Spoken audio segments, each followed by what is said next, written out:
द्राक्षाची पंढरी म्हणून ओळखल्या जाणाऱ्या नाशिक जिल्ह्यातील द्राक्ष उत्पादकांची डोकेदुखी वाढलेली आहेत।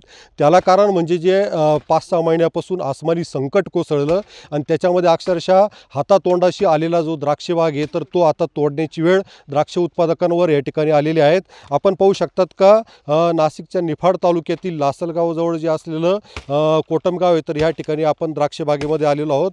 या ठिकाणी अक्षरशः म्हणजे पोटाच्या पोराप्रमाणे सांभाळ केलेलं द्राक्ष बाग जे आहे तर ती या ठिकाणी तोडून टाकत आहेत, भुईसपाट करत आहेत। आपण या ठिकाणी या शेतकऱ्यालाच आपण विचारणा करणार आहोत। मला हे सांगा भाऊ, तुम्ही या ठिकाणी ही द्राक्ष बाग तोडताय तर काय कारण आहे नेमकं?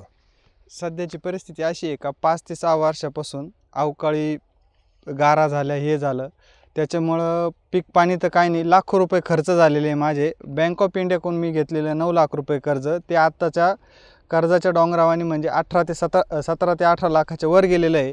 आणि आता माझा कुटुंबाचा उदरनिर्वाह करण्यासाठी ही द्राक्ष बाग मला तोडावी लागते। त्याच्यासाठी आता सध्या मजूर देण्यासुद्धा सध्या परिस्थिती नाही। आणि आता आम्ही केलेलं तलाठी आणि कृषी अधिकाऱ्यांनी यांना आम्ही पंचनाम्यासाठी जे बोललो होतो ते अजून पण आलेलं नाही। मग सध्याची परिस्थिती अशी झालेली आहे का आत्महत्येशिवाय काही पर्याय तर नाही राहिलेला आमच्याकडे। आणि सरकार तर काही शेतकरी का किंवा कर्जमाफी किंवा असं काहीच केलेलं नाही आहे। एकंदरीत कर्जमाफी करावी अशी मागणी करतायत। मला हे सांगा, तुम्ही या ठिकाणी द्राक्ष बाग तोडताय, काय सांगाल?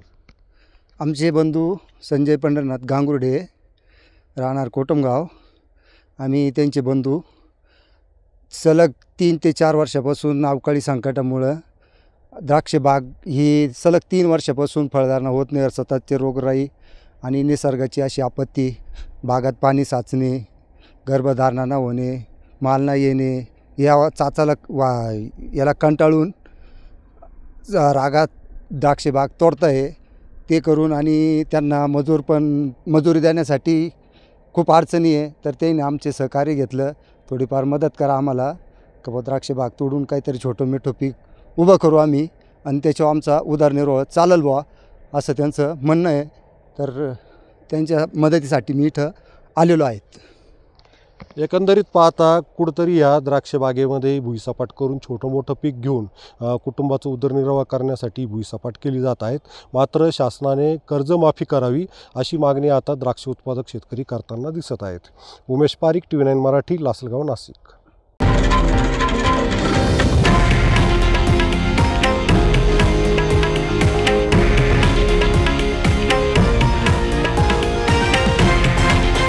हे आहे देशातील नंबर 1 न्यूज नेटवर्क आणि आपण पाहत आहात TV9 मराठी, एकमेव।